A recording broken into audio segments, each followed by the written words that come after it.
Je vais commencer. Donc, bonjour. Je vais vous raconter comment on a mis en place une culture du design au sein de Betago. Je vais me présenter brièvement. Voilà, je travaille comme UX designer en freelance depuis le dernier millénaire. Et donc, depuis ce temps-là, j'ai fait différentes missions allant des interfaces sur la TV d'Orange à des logiciels professionnels. Et depuis 2020, je travaille majoritairement pour Betago. Alors, au premier jour du premier confinement, j'ai commencé une mission de designer transverse au sein de Betagouv, et c'est ça que je vais vous raconter. Donc, l'équipe des designers transverses dans laquelle je participais, elle était composée de 5 designers avec des compétences complémentaires. Jérémy avec un profil plus com et tech, Anne-Sophie, une ex-dev repenti en UX designer, Aurélie avec un profil plus graphiste et facilitation, Amandine sur du design, et moi-même avec un profil plutôt psychologie et ergonomie. Notre mission au sein de Betagouv, si on l'acceptait, c'était de faire progresser le design au sein de Betagouv, tout simplement. On n'a pas eu de directive particulière, on n'a pas eu de chef en train de nous dire faut faire ci ou faut faire ça. On n'a pas eu de pression particulière sur ce qu'on devait faire. Donc on avait une très grande liberté d'action pour arriver à faire progresser le design au sein de Betagouv. Je ne sais pas si tout le monde connaît Betagouv ici. Est-ce que ça parle à des gens ou pas? Voilà. Il y en a quelques-uns qui ont déjà bossé à Betagouv. Donc, mais je vais quand même préciser le contexte qui est quand même assez particulier. Donc déjà, Betagouv, c'est un service de l'État, donc on travaille pour l'État, et dont l'objectif, c'est de créer des projets en mode agile, avec l'ambition d'éviter les projets monolithiques, comme on a pu en voir quelques-uns ces dernières années, qui partent sur d'énormes cahiers des charges, qui sont attribués à des grosses SS2I, qui dépensent des budgets gigantesques en dizaines de millions d'euros, voire en centaines de millions d'euros, et qui, au final, n'aboutissent pas. Donc, dans les exemples que vous avez, qui ont été des gros échecs, il y avait l'outil pour gérer la paye des militaires, qui a été un très bel échec. Et plus récemment, il y avait un outil qui devait permettre de faciliter la saisie des procès-verbaux aux policiers. Pareil, ça a été un joli foirage. Donc l'idée derrière Betagouv, c'est d'éviter ces projets pharaoniques. Et pour ça, on part d'un problème qui est identifié par un fonctionnaire, et puis on va lui donner les moyens financiers et humains pour construire ce service numérique. Donc les moyens humains, c'est une équipe qui va être constituée essentiellement de freelance, des développeurs, des designers, des coachs, des bizdev. Voilà. Et chaque équipe va s'organiser comme elle le souhaite, se donner les moyens qu'elle le souhaite, le tout sans hiérarchie, avec une grande autonomie. Donc, ce qu'il faut retenir là, c'est qu'en fait, il n'y a pas du tout d'autonomie. Qu'est-ce que je raconte comme bêtise? Il n'y a pas du tout de hiérarchie dans ces structures là-dessus. Donc, je vais vous donner un exemple. Ça sera plus parlant que voilà. Tout simplement, ça, c'est track déchets. Donc, track déchets, c'est la numérisation des bordereaux de suivi des déchets dangereux. Imaginez, au départ, il y a en 2018, dès que vous avez un déchet dangereux, donc là, les poubelles jaunes, c'est du déchet qui sort des hôpitaux, c'est ce qu'on appelle du DASRI, avec des risques infectieux dedans. Et donc, à chaque poubelle jaune, il y a un bordereau qui est attaché et qui doit aller jusqu'à le traitement du déchet, sachant que c'est le producteur du déchet qui est responsable de son déchet jusqu'au traitement. Et donc, le papier, il part de l'hôpital, il est transporté, il suit le déchet, et puis une fois que le déchet il est brûlé ou recyclé ou je sais pas quoi, et ben le papier, il fait le chemin inverse, pour retourner à l'hôpital. Vous imaginez la quantité de papier que ça brasse dans tous les sens, les bordereaux qui se perdent, voilà, si c'est pas les bordereaux, il y a un truc de déchet dangereux qui est perdu dans la nature. Zut, faute à pas de chance. Voilà, donc toujours est-il, il a été décidé de numériser tout ça en créant Track Déchets. Et maintenant, vous avez un logiciel qui vous centralise tout le suivi des bordereaux de déchets dangereux. Voilà, donc ça, il y a une partie avec une interface graphique, il y a une partie API qui va se connecter pour les outils métiers. Rien de terrible en soi, vous allez dire. Ce qui est un petit peu... Enfin, il y a un détail qui est important quand vous travaillez à Betagouv, c'est que là, par exemple, les entreprises du déchet sont obligées, par la loi, d'utiliser Track Déchets pour faire leur bordereau. Donc en fait, nos utilisateurs de Track Déchets, ils sont plus que captifs. Voilà. S'ils n'utilisent pas Track Déchets, tout simplement, en gros, ils ne peuvent pas traiter du déchet. Voilà. Mais donc, ça nous donne aussi une obligation, qui est celle de faire un outil le plus utile et le plus utilisable possible pour les entreprises qui utilisent Track Déchets. Et donc, en fait, ça rejoint aussi l'ambition de Beta.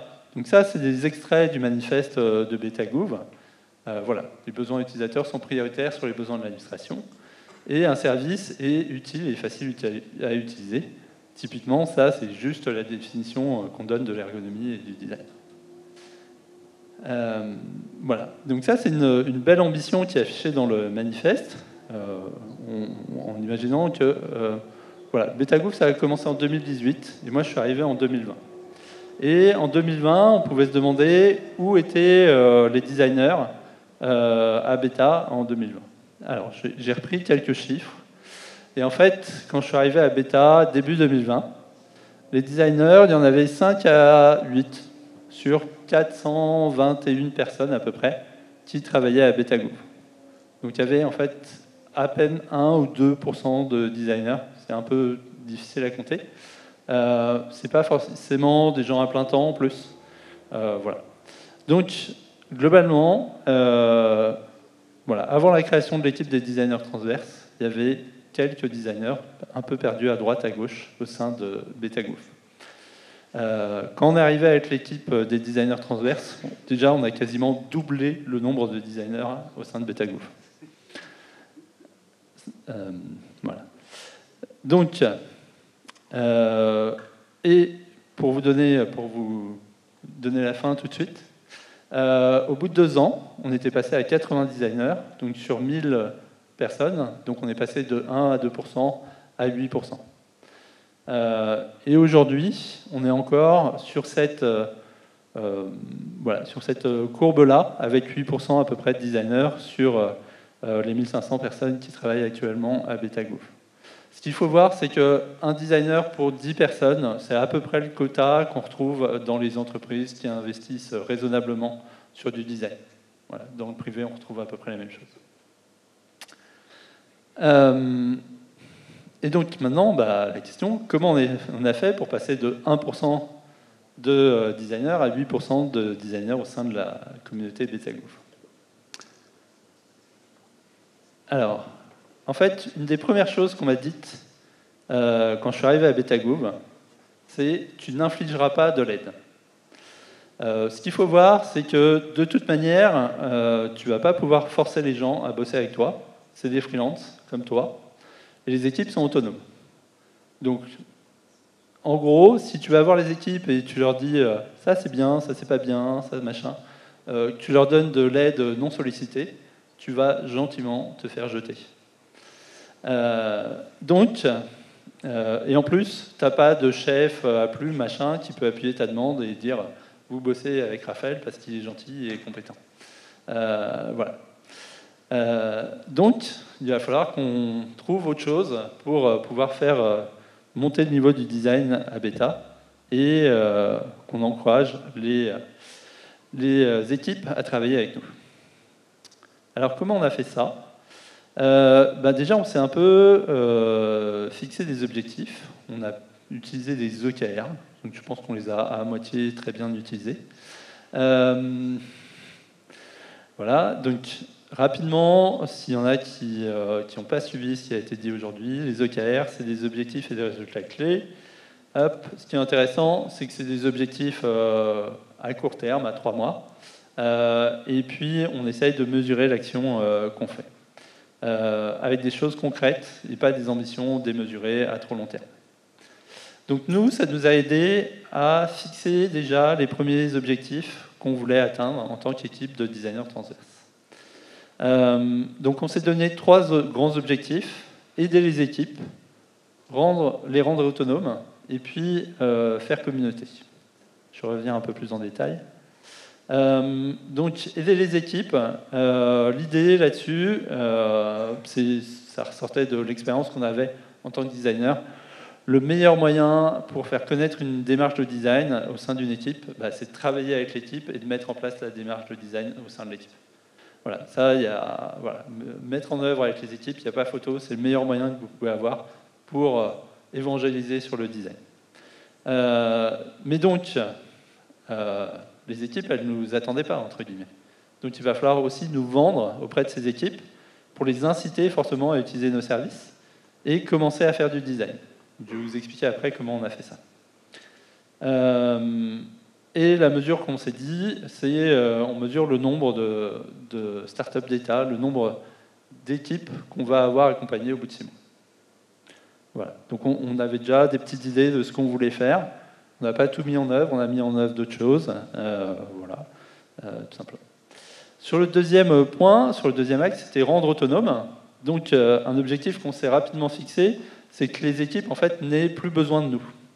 Voilà, c'est un peu paradoxal. D'un côté, on va les chercher pour leur dire hey, bossez avec nous, faites du design. Et puis en fait, au bout d'un moment, on leur dit vous êtes gentils, mais vous allez vous débrouiller tout seul sans nous maintenant. Donc il y a un petit côté passif-agressif dans la démarche. Mais voilà, l'idée c'était vraiment que chaque startup d'État ait son designer dans son équipe et arrête de s'appuyer sur l'équipe des designers transverses.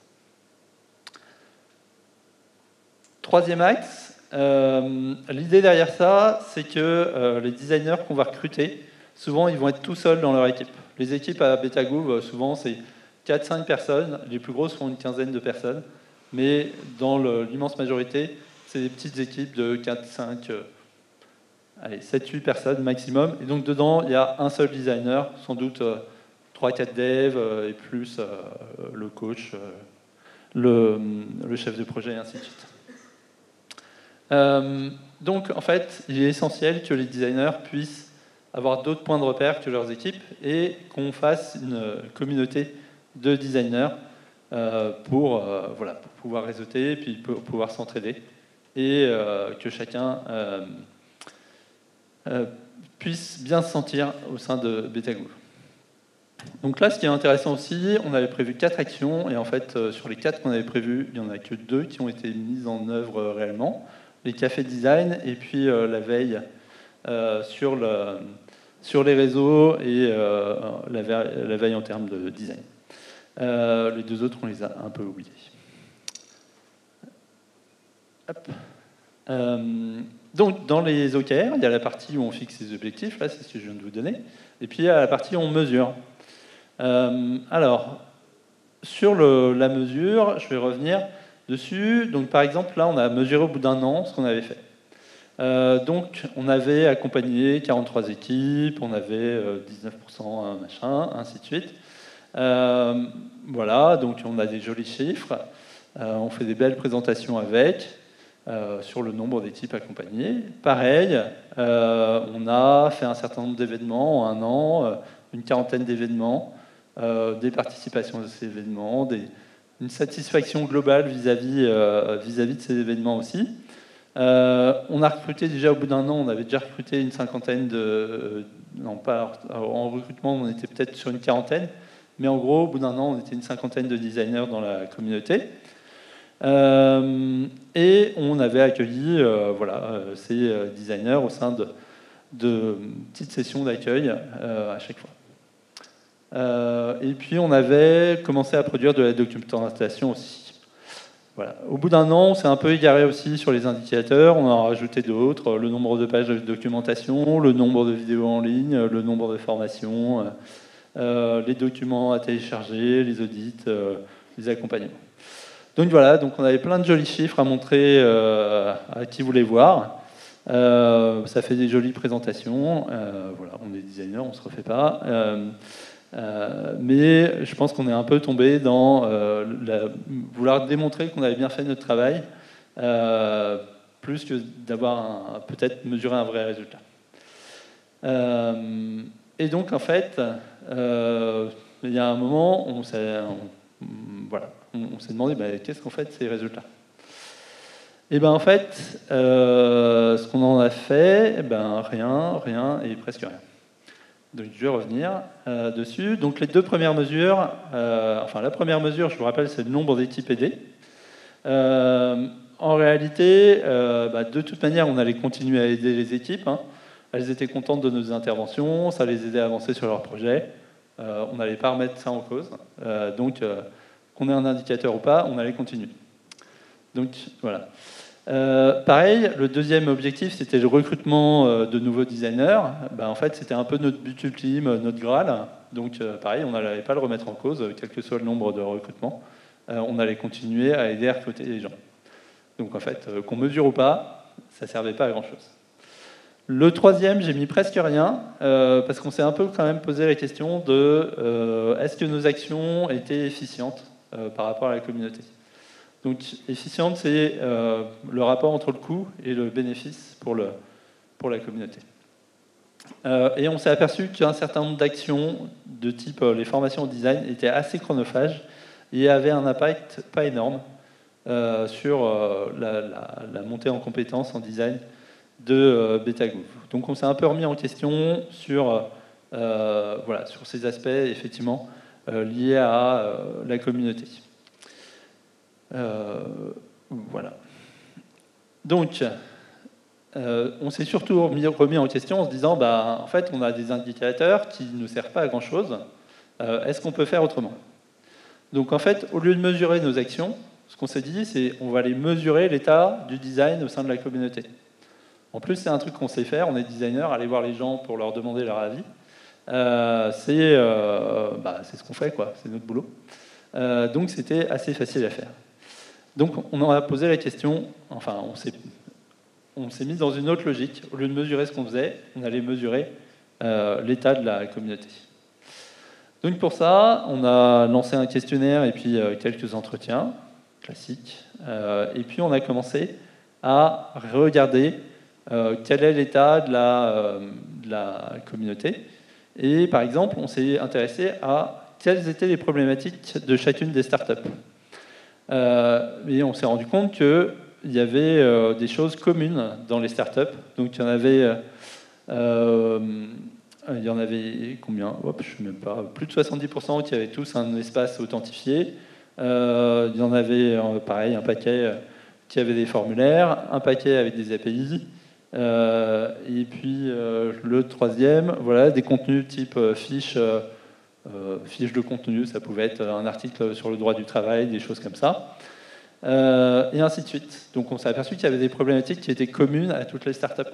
Donc en fait, au lieu de s'embêter à chaque fois avec chacune des startups, on pouvait peut-être aussi leur dire là, telle startup, elle a traité ce problème de design de telle manière. Tu peux peut-être le réutiliser dans ta startup qui connaît un problème similaire ou qui a une problématique similaire. Voilà. Donc là, on s'est dit, on peut commencer peut-être à mettre des personnes en relation pour les aider à résoudre leurs problèmes et à ne pas réinventer l'eau tiède à chaque fois. Donc ça, c'était un premier point. On s'est intéressé aussi à ce que les startups utilisaient comme méthodologie de design au sein de leur startup. Voilà.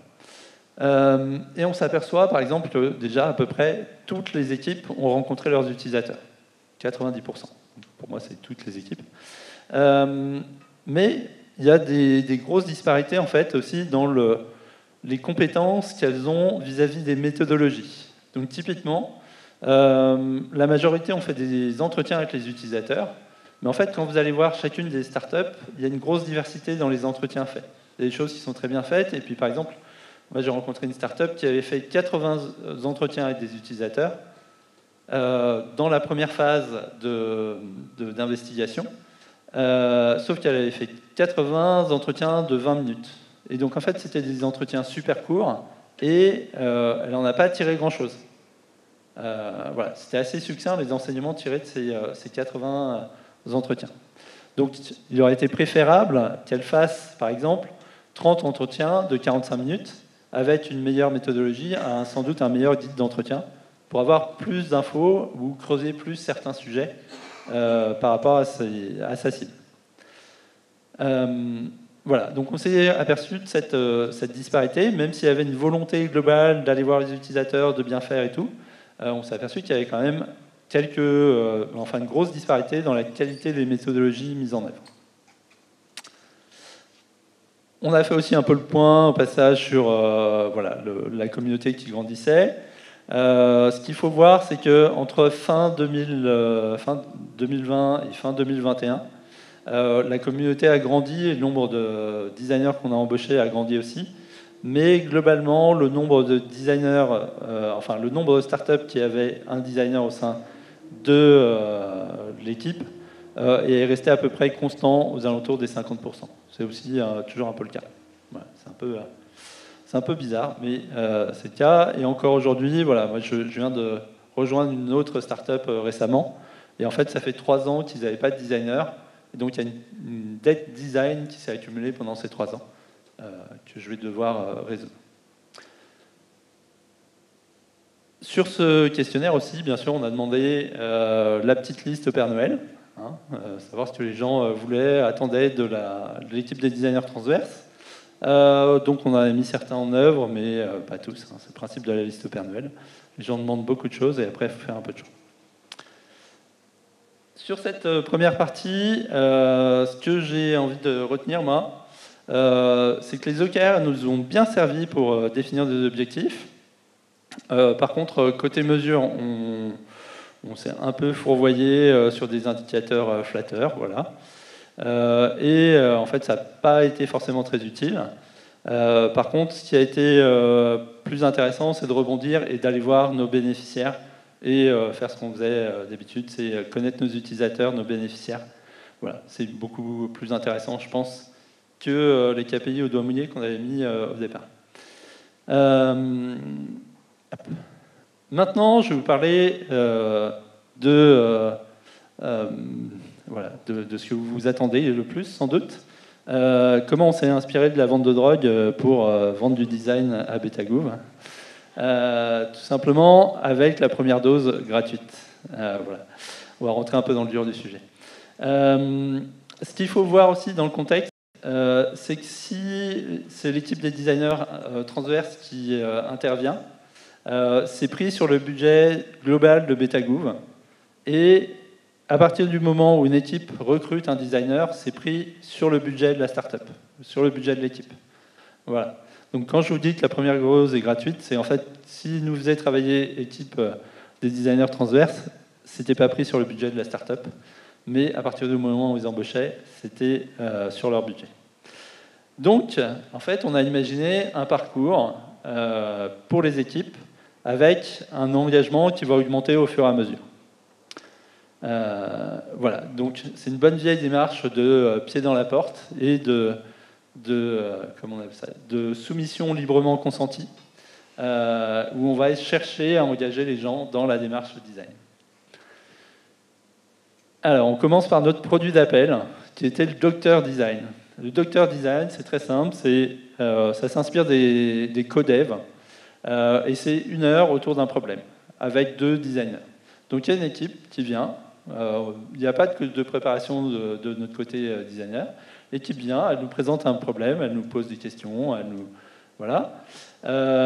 Nous, en tant que designer, on l'interroge un peu sur ses contraintes, sur ce qu'ils ont déjà fait, sur un certain nombre de choses. L'équipe réagit. Et puis, à la fin, les designers vont proposer quelques pistes que l'équipe pourrait mettre en œuvre. Dans ces pistes, par exemple, on peut proposer un atelier. Oh, ça tombe bien, des ateliers de prêt. Donc, dans les ateliers, par exemple, ce qu'on pouvait proposer, c'était un atelier page d'accueil. Il y a beaucoup de startups qui, peut-être, avaient commencé et avaient déjà une page d'accueil. Et donc, en fait, il y a un moment, elles avaient besoin de renouveler la page d'accueil, ou elles étaient en tout début, elles voulaient faire leur première page d'accueil. Voilà. Toujours est-il, on proposait cet atelier-là. Ce qui était intéressant dans cet atelier, c'est qu'à un moment, on va poser la question, qui sont vos utilisateurs, qui sont vos bénéficiaires?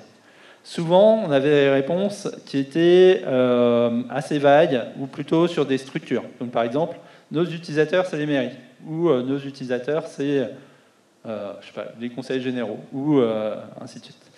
Et donc, à partir de ce moment-là, on pouvait creuser un peu sur la cible et dire, mais qui précisément à la mairie va utiliser votre service? Et donc, dans ce cas-là, les startups, elles détaillaient, enfin les équipes, elles détaillaient. Par exemple, dans les petites communes, ça va être la secrétaire de mairie. Dans les grosses communes, on va par exemple avoir un chargé d'urbanisme qui va utiliser notre produit. Et donc, on se rendait compte qu'il y avait deux profils différents d'utilisateurs, et ça permettait d'aboutir à deux personas différents, tout simplement. Le chargé d'urbanisme dans une grande mairie ou dans une agglomération, et la secrétaire de mairie multitâche qu'on trouve dans les petites communes. Et donc, à partir de là, on pouvait construire une page d'accueil plus efficiente pour répondre à ces différents besoins, à ces différents personas. Un deuxième atelier qu'on faisait aussi souvent, c'était le service blueprint. Le service blueprint, je ne sais pas si vous connaissez, mais l'idée, c'est de détailler à l'horizontale les étapes du service. Donc là, on allait de la demande de subvention au suivi et au contrôle de l'évaluation de ces subventions. Et à la verticale, on part de l'association qui demande des subventions, puis les différentes couches administratives, et en bas, on a le service qui nous intéresse. Alors je vais passer brièvement, mais l'idée derrière ça, c'est que ça permet de dire où débute le service et où finit le service, et puis d'avoir une idée globale de quels sont les utilisateurs impactés par votre service. Voilà, donc ça permet de bien cadrer les choses, notamment en début de projet. Ce qu'on a mis en place aussi, c'est les audits flash d'accessibilité. Comme l'accessibilité, c'est une obligation légale, il fallait faire en sorte que ça soit pris en compte par les équipes le plus tôt possible. L'avantage aussi de l'accessibilité, c'est que ça permet de mobiliser aussi bien les devs que le design, que les PO, que les coachs sur ce sujet-là, pour faire améliorer le niveau d'accessibilité des services développés. Voilà. Donc c'était un bon challenge pour motiver les troupes, pour améliorer l'accessibilité, avant de faire un audit pour de vrai, avec un prestataire. Dans la continuité, on avait aussi prévu du coaching. Donc ça, c'est un accompagnement sur un temps long, quelques heures par semaine, pour aider la start-up à avancer avec beaucoup d'autonomie du côté start-up. Voilà, ça correspondait à un besoin de certaines start-up qui soit avaient déjà conçu proprement les bases de leur service et continuaient à le faire évoluer doucement, soit il y a pas mal de start-up aussi qui n'ont pas vraiment d'interface utilisateur ou assez peu, qui sont beaucoup sur des API, et elles n'avaient pas besoin d'un gros accompagnement en termes de design, plutôt un accompagnement sur peut-être l'écoute des utilisateurs plus que de la conception d'interface, par exemple. Voilà. Donc ça, c'était ça permettait un accompagnement sur un temps long qui marchait bien aussi. Après, on proposait un temps d'accompagnement là qui était très opérationnel sur une période d'une quinzaine de jours, répartie en fait sur un mois et demi. L'idée là, c'était vraiment de mettre les mains dans le cambouis et de faire une prestation pour l'équipe sur un périmètre précis. Voilà, on prenait un problème, on le résolvait avec l'équipe sur généralement 3 semaines, un mois et demi. Souvent, on va là, par exemple, maqueter des choses pour l'équipe et puis les aider à passer au développement. Typiquement, ça c'est vraiment la prestation qui devait déboucher sur un recrutement avec un designer qui allait remplacer le designer transverse à la fin de cette prestation. Voilà. Donc c'est celle qui, je dirais, engageait le plus les équipes. Et donc, après cet accompagnement, on tombait sur le recrutement. Voilà. Et ça se faisait assez naturellement, parce qu'on avait fixé aussi les choses dès le départ en disant, voilà, on résout votre problème, on y passe un mois et demi, et après, vous devrez embaucher quelqu'un pour faire le boulot à notre place. Donc on accompagnait le recrutement avec... voilà, il y avait plusieurs besoins. Donc dans les équipes, souvent, il n'y avait pas de designer, donc il n'y avait pas de personnes compétentes pour recruter des designers. D'où l'intérêt que nous, on intervienne en tant que designer transverse pour accompagner ces équipes et embaucher leurs premiers designers. Donc, on les aidait à définir le besoin, quelles compétences, et puis on accompagnait le recrutement. Ce qu'il faut savoir, c'est qu'en UX, en design, vous avez des parcours assez variés, qui peuvent être UX designers, soit issus de la psychologie des sciences humaines, soit du design, soit des devs front ou pas front repentis, voilà. Il n'y a pas vraiment de titre avec un tampon ou comme ça. Et il y a pas mal de formations assez diverses, de qualités diverses, que ça soit... voilà, on peut faire l'université, on peut faire des écoles privées, il y a des formations courtes, des formations longues, plein de choses différentes. Donc il y a une vraie difficulté pour faire le tri dans les CV qui arrivent quand vous publiez une offre d'emploi, et pour savoir si vous avez affaire à des gens compétents ou au moins compétents sur les compétences que vous recherchez. Et donc, on avait aussi proposé une grille, c'est un modèle en T de compétences pour aider les startups à déterminer quelles sont les compétences en termes de design dont elles avaient besoin.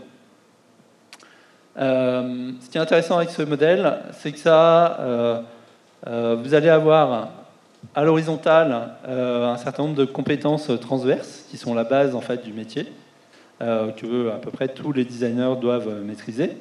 Et puis vous avez des compétences verticales qui vont être des points forts de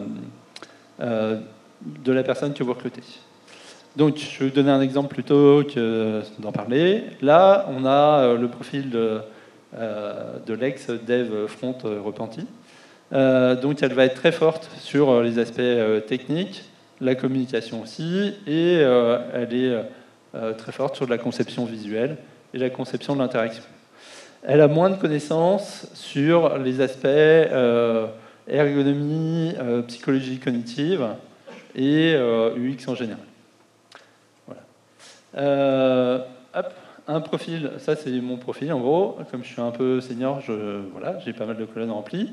Mais par exemple, il va falloir trouver quelqu'un d'autre que moi pour faire un logo. Voilà, en graphisme, c'est pas mon domaine de compétences, donc si vous voulez faire des trucs jolis avec des logos et des jolies couleurs, ou des jolies illustrations, bah, c'est pas à moi qu'il faut demander. Mais donc, toujours est-il, cette grille, elle permet de définir les compétences dont vous avez besoin. Et par exemple, si vous voulez monter une équipe, bah, vous allez avoir les différentes grilles de vos différents designers, et puis vous pouvez voir si elles se complètent et si elles couvrent tous les domaines de compétences que vous cherchez.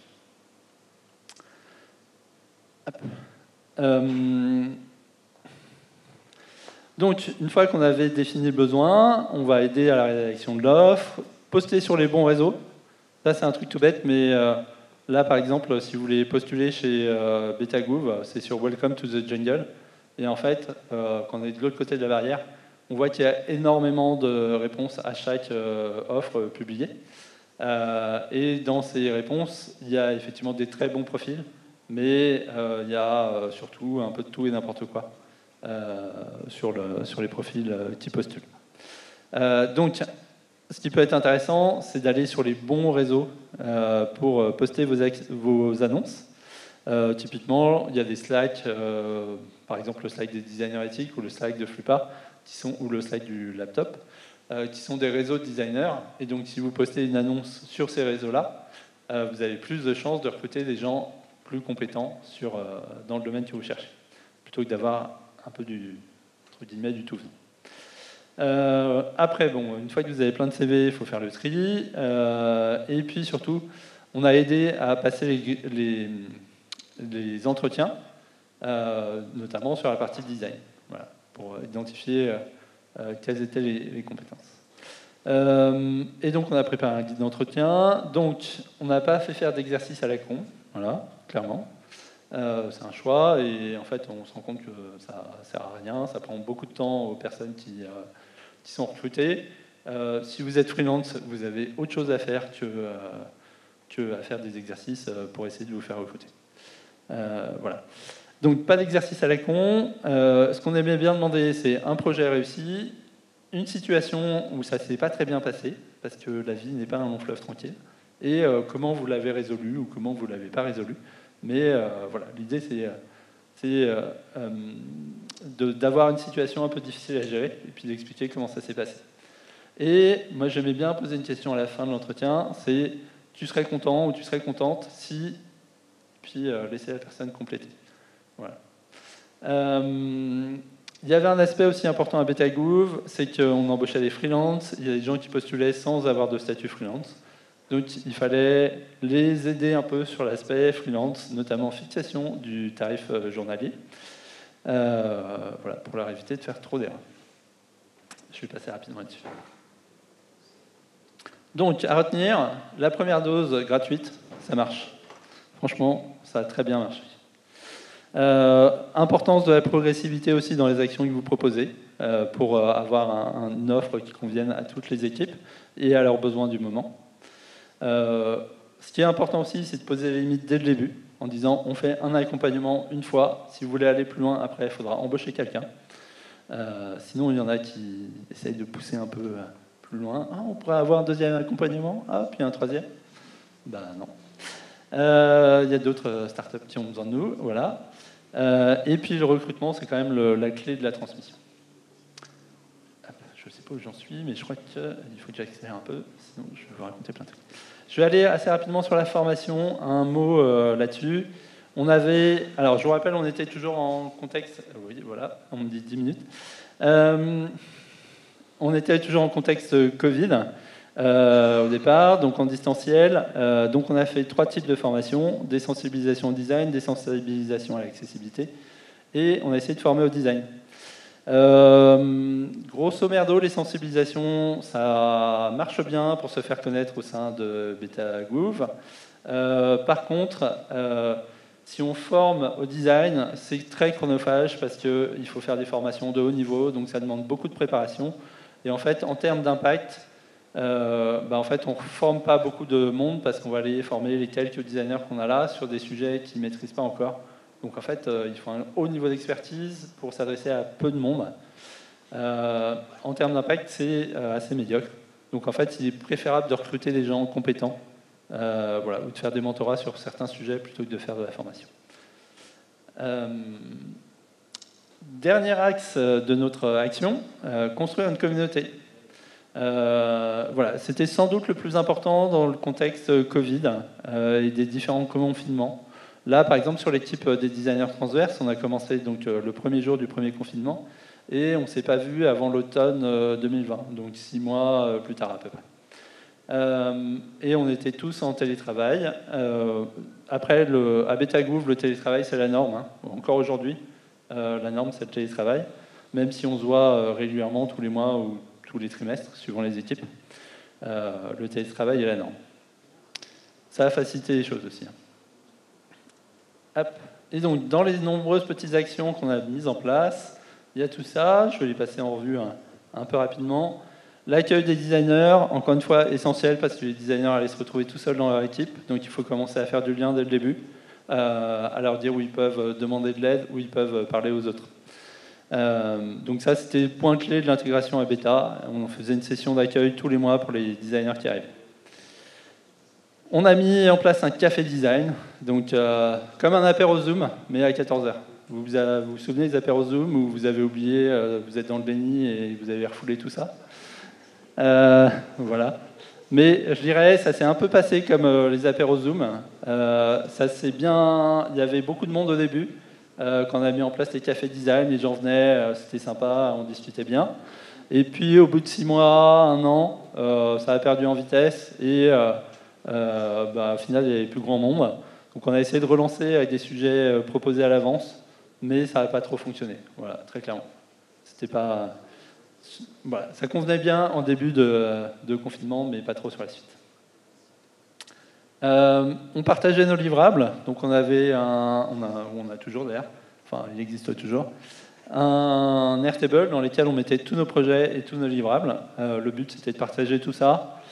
En réalité, ça n'a pas trop servi à partager, je pense. Ça nous a surtout servi au bout de 2 ans à se rappeler qui avait fait quoi avec quelle start-up et qu'est-ce qu'on avait fait.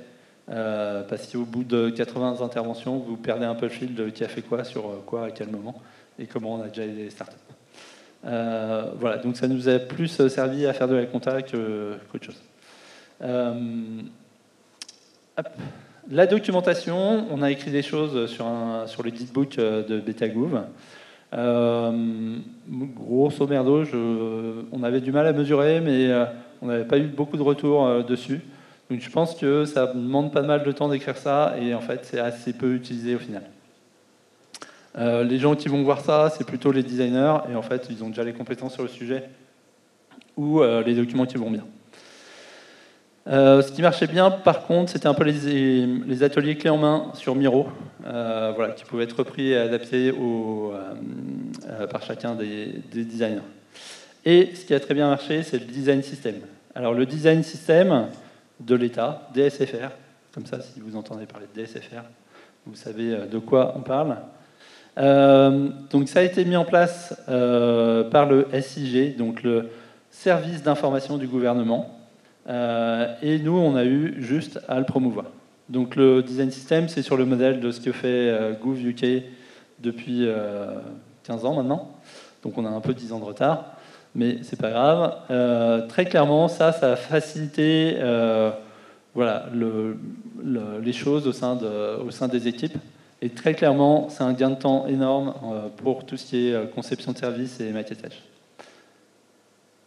2 dernières actions qu'on a mis en place. Le séminaire des designers. Donc ça, c'était au printemps 2022, quand on a pu se revoir en vrai et en grand groupe. On a organisé un séminaire donc avec tous les designers. On avait une 60aine de designers qui sont venus. C'était tout simple, on a fait ça sous la forme d'un forum ouvert. Je n'ai pas trop expliqué comment ça se passe, un forum ouvert, je pense. Et puis, pareil, le but, c'était de faire du réseau et de mettre du lien entre les gens. Donc, on avait fait un réseau low-tech sur un grand panneau où chacun pouvait mettre son petit post-it et faire le lien avec les gens qu'il connaissait autour de lui. Voilà, et puis on avait aussi quelqu'un qui était un des concepteurs du DSFR, du design system, qui était venu nous parler de son travail et de ce qu'ils allaient mettre en place par la suite. Voilà, donc là, sur ce séminaire des designers, clairement, l'essentiel, c'est on s'est retrouvés en vrai, et franchement, ça a fait du bien à toute la communauté des designers de se voir en vrai, de pouvoir discuter de nos problèmes, ou simplement de prendre un café et d'échanger entre nous. Là, le deuxième événement qu'on a fait, pareil, au printemps 2022, c'était une journée de l'éco-conception en collaboration avec l'agence LunaWeb, Le Bon Coin et les designers éthiques. En fait, c'est une journée de conférences et d'ateliers dans les locaux du Bon Coin sur la thématique émergente à l'époque de l'éco-conception. Donc, la journée s'est très bien passée, c'était génial, tout ce que vous voulez. C'est pas trop les questions. En fait, c'est aussi, on peut se demander comment Betagouv se retrouve avec Le Bon Coin ou LunaWeb. En fait, c'est une des possibilités que donne Betagouv, c'est que vous pouvez essayer de faire des choses pour faire avancer la mission qu'on vous a donnée, sans trop de contraintes. Voilà. Et comme moi je connaissais du monde au Bon Coin, et notamment le lead designer au Bon Coin, ça s'est fait assez facilement. On a trouvé le sujet assez facilement. Mais ce qui est intéressant, c'est de regarder quel impact ça a eu. Et en fait, l'impact de ce séminaire, ça a eu assez peu d'impact côté Betagouv. On avait peut-être une vingtaine de personnes qui sont venues de Betagouv à cette conférence. Par contre, ça a eu un impact beaucoup plus fort chez les partenaires. Chez Le Bon Coin, ça a permis de lancer une belle dynamique autour de l'éco-conception et de la réflexion autour de ce sujet-là. Pour l'agence LunaWeb, ça a permis d'asseoir sa crédibilité sur le sujet et de gagner plusieurs projets par la suite.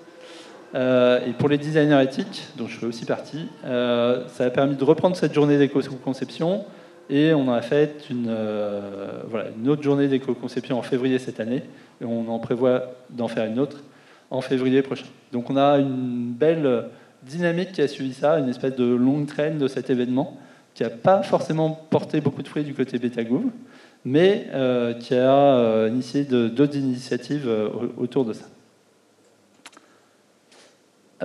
À retenir, pour faire grandir une communauté, il faut de l'humain, du lien.